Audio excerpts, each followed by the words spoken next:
अथ श्रीसत्यात्मतीर्थविरचिता विष्णुपादस्तुतिः।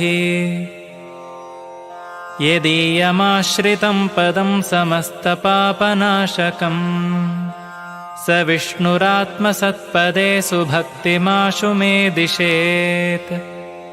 यदीयमाश्रितं पदं समस्तविघ्ननाशकं स विष्णुरात्मसत्पदे सुभक्तिमाशु मे दिशेत्।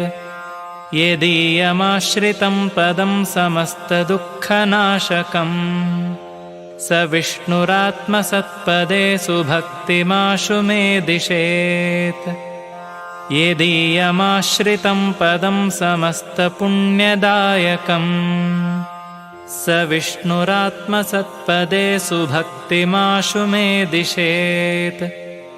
यदीयमाश्रितं पदं समस्तसौख्यदायकं स विष्णुरात्मसत्पदे सुभक्तिमाशु मे दिशेत्।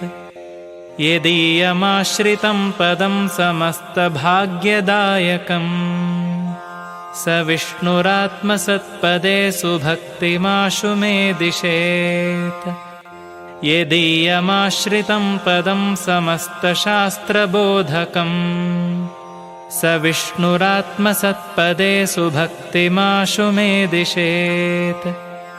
यदीयमाश्रितं पदं समस्तकर्मसिद्धिदं स विष्णुरात्मसत्पदे सुभक्तिमाशु मे दिशेत्।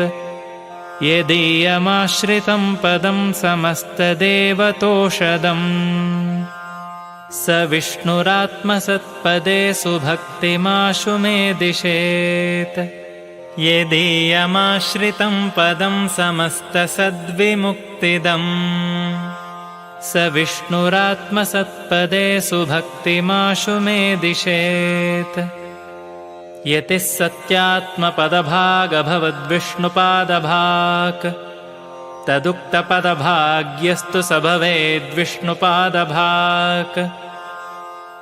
इति श्रीसत्यात्मतीर्थविरचिता विष्णुपादस्तुतिः।